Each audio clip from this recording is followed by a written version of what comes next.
Hello everybody. Today's video is about verb part 2.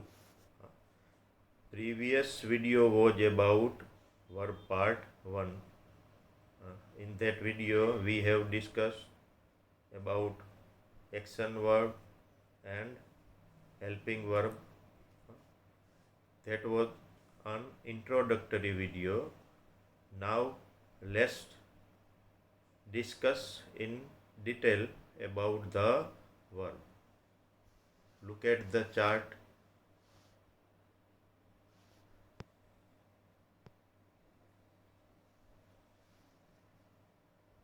This is the chart of verb, types of verb, action, stative, physical, mental, transitive, intransitive, phrasal, regular, irregular, modal, auxiliary, helping. All these are types of verb. मतलब આ બધાય ક્રિયાપદો છે જે આપણે એક પછી એક એની માહિતી બધા જ ક્રિયાપદની આવરી લેશું. પહેલું છે action verb. When a person or thing is doing something, that's an action verb. Person or thing, કે વ્યક્તિ કોઈ પણ કંઈક ક્રિયા કરે છે, કંઈક કરે છે, એને શું કહેવાય? જે વર્ડમાં હોય એને એ એક્શન વર્બ કહેવાય. કે વાક્યમાં એક્શન વર્બ કરતા શું કરે છે તેનું વર્ણન કરે છે. કરતા જે છે, ક્રિયાનો કરનારો શું કરે છે એનું વર્ણન કરે છે, એવું શબ્દ છે. તો કે નાઉનની સાથે વર્બ એક મુખ્ય ભાગ વાક્યનો અથવા શબ્દ સમૂહનો છે. તો નાઉનની સાથે શું છે? વર્બ છે, એક મુખ્ય ભાગ છે.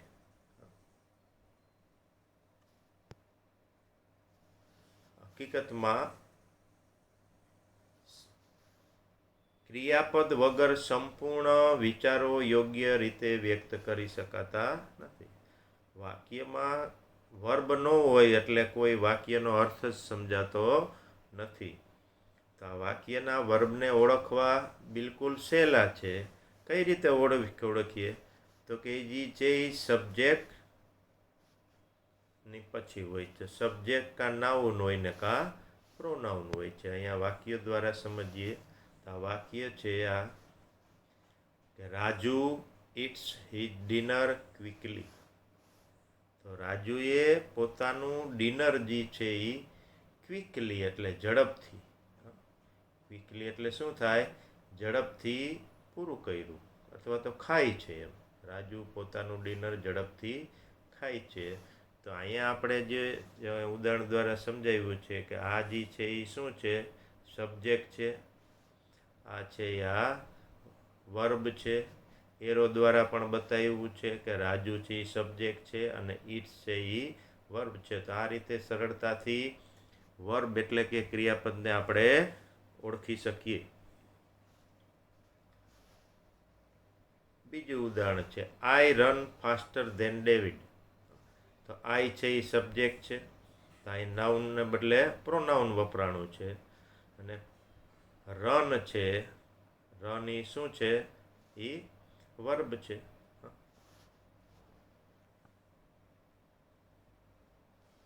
ટૂંકમાં રન એ એક્શન વર્બ એમ પણ કહી શકો. બીજું છે હી ડઝ ઇટ વેલ. તો ડઝ છે એ એક્શન વર્બ છે. બીજા ઉદાહરણો છે આ બધા. તો કે રન છે, જમ્પ છે, ડાન્સ છે, think, go, stand, smile, listen, speak. આ બધા એક્શન વર્બ છે. હવે જોઈએ transitive verb. The verb is always followed by a noun that's receiving action. તો નાઉનને અનુસરે અને જે એ રિસીવ કરતું હોય એક્શન, ક્રિયા છે એના ઉપર જ લાગુ પડતી હોય. Cold the direct object. તો એને શું કહેવાય? ડિરેક્ટ, સીધું જ કર્મ છે. આ ક્રિયાપદ કર્તાને અનુસરે છે, જે ક્રિયા મેળવે છે, કર્તા જે ક્રિયા મેળવે છે એનો અનુસરે, તેને ડિરેક્ટ ઓબ્જેક્ટ કહેવાય. જો કે અમુક ક્રિયાપદોમાં ઇનડાયરેક્ટ ઓબ્જેક્ટ પણ હોય છે, આવું પણ બને. ડિરેક્ટ ન હોય પણ ઇનડિરેક્ટ પણ હોઈ શકે. In a sentence with a transitive verb someone or something receives the action of verb. ટૂંકમાં આને શું કહેવાય? સકર્મક. ટ્રાન્ઝિટિવ વર્બ એટલે શું કહેવાય? સકર્મક ક્રિયાપદ, જેમાં કર્મ હોય છે. અહીંયા ઉદાહરણ છે, આ ઉદાહરણ છે કે રાજુ છે એટ ધ કુકીઝ. તેમાં રાજુ છે એ સબ્જેક્ટ છે, એટ છે એ ટ્રાન્ઝિટિવ વર્બ છે, અને ધ કુકીઝ છે એ શું છે? આ ડાયરેક્ટ ઓબ્જેક્ટ છે. શું છે એ? ડાયરેક્ટ ઓબ્જેક્ટ છે. બીજું ઉદાહરણ છે, they sold the ticket. They sold the ticket એટલે તેઓએ ટિકિટો વેચી. તો એમાં ધે છે એ સબ્જેક્ટ છે, સોલ્ડ છે એ ટ્રાન્ઝિટિવ વર્બ છે, ધ ટિકિટ છે એ શું છે? ડિરેક્ટ ઓબ્જેક્ટ છે, સીધું જ કર્મ છે. ત્રીજું ઉદાહરણ જોઈએ. આ ધે છે, સેલ હિમ ટિકિટ્સ. એમાં ધે સબ્જેક્ટ, સેલ છે એ ટ્રાન્ઝિટિવ વર્બ, હિમ છે અને ટિકિટ છે. તો બેમાં એક ઓળખીએ કે ટિકિટ જો સેલ છે તો આપણે એમ પૂછી વોટ દ્વારા, શું વેચ્યું? તો કે ટિકિટ. કોને વેચી? તો કે હિમ. એટલે ટિકિટ છે એ ડિરેક્ટ ઓબ્જેક્ટ અને હિમ છે એ ઇનડાયરેક્ટ ઓબ્જેક્ટ થાય. બરાબર. ઉપરના વાક્યમાં Raju ate the chocolate. Ate એટલે ખાધી. શું ખાધું? તો કે કુકીઝ. કુકીઝ છે અહીંયા. તો કુકીઝ એટલે એ ડાયરેક્ટ ઓબ્જેક્ટ થઈ ગયું. હવે આવશે intransitive verb. When an action verb has no direct object, it's called intransitive. આમાં ડિરેક્ટ સીધો ઓબ્જેક્ટ હોતો નથી. Followed by an adverb or adverb phrase, but there never be a direct object. આ verb છે એમાં એડવર્બ હોઈ શકે, adverb phrase હોઈ શકે, પણ એમાં ડિરેક્ટ ઓબ્જેક્ટ હોતું નથી. જ્યારે એક્શન વર્બને સીધું કર્મ હોતું નથી ત્યારે એને શું કહેવાય? ઇનટ્રાન્ઝિટિવ વર્બ કહેવાય. તો બે પ્રકાર યાદ રાખજો, ટ્રાન્ઝિટિવ અને ઇનટ્રાન્ઝિટિવ. ટ્રાન્ઝિટિવ મતલબ સકર્મક, ઇનટ્રાન્ઝિટિવ મતલબ અકર્મક, જેમાં કર્મ હોય નહીં. ઉદાહરણ જોઈએ. Aditya run fast. તો આમાં ત્રણ જ શબ્દો છે, તો જોઈએ ગ્રામેટિકલી. તો કે આદિત્ય છે એ શું છે? સબ્જેક્ટ છે.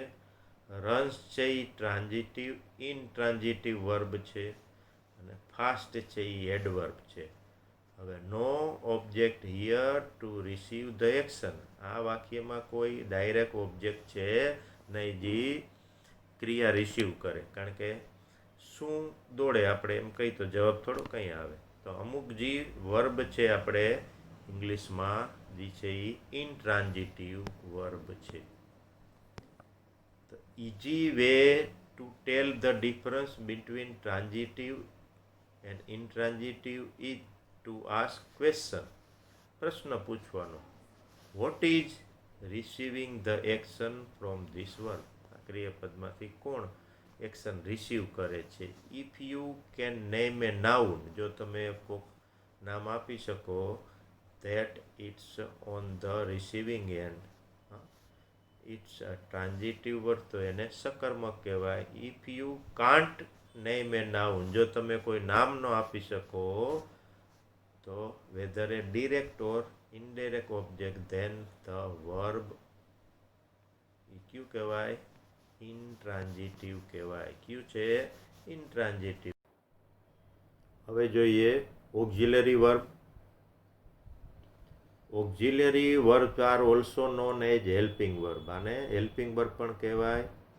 અને આર યુઝડ ટુગેધર ભેગો ઉપયોગ થાય, વિથ ધ મેઇન વર્બની સાથે ઉપયોગ કરાય.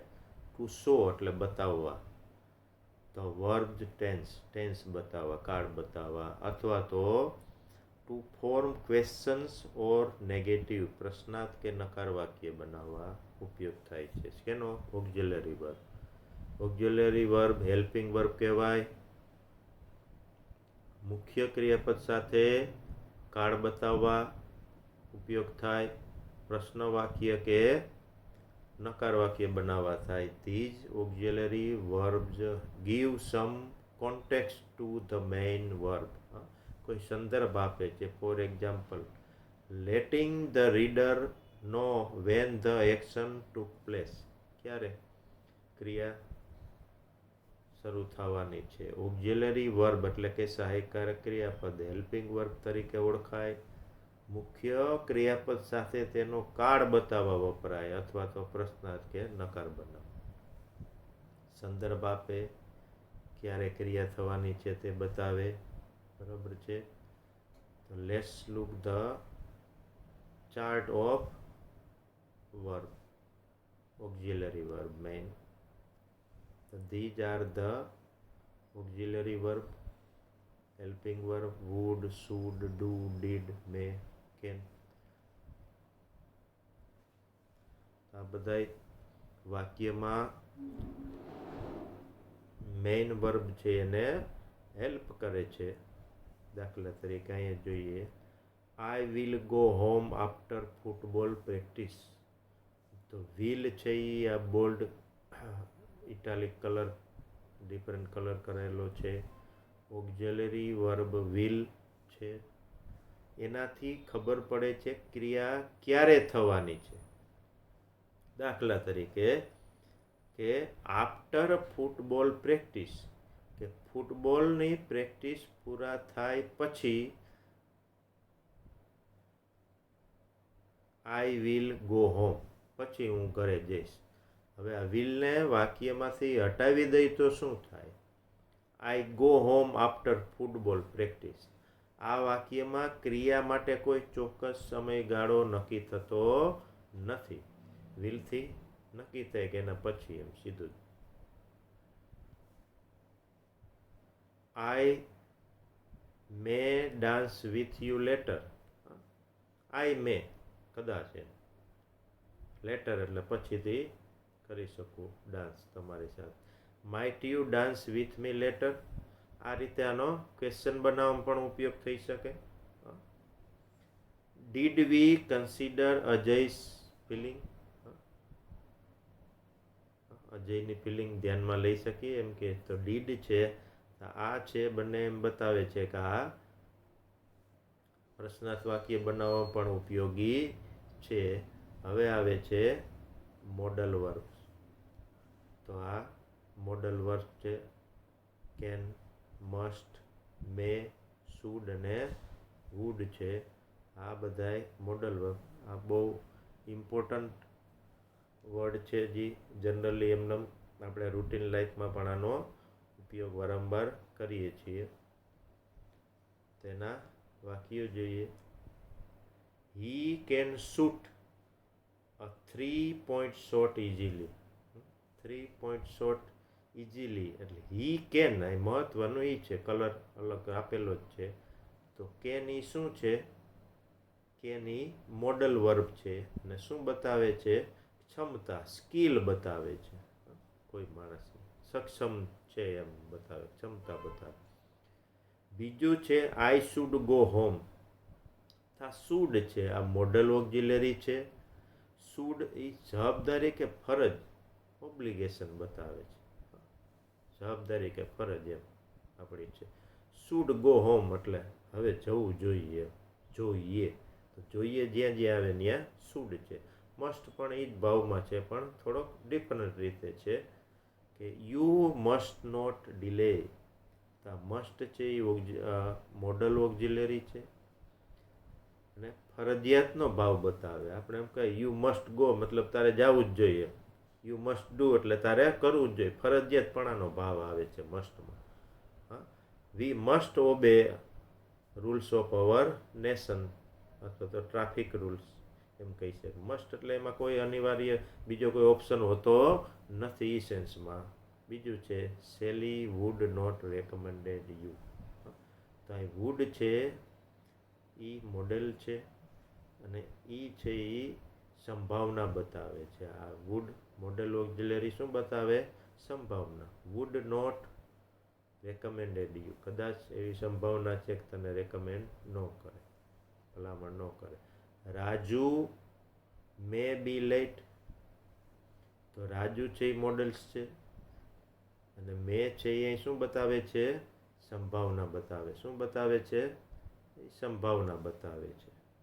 તો આ રીતના હતા આપણા આ મોડલ વર્બ, બરાબર છે.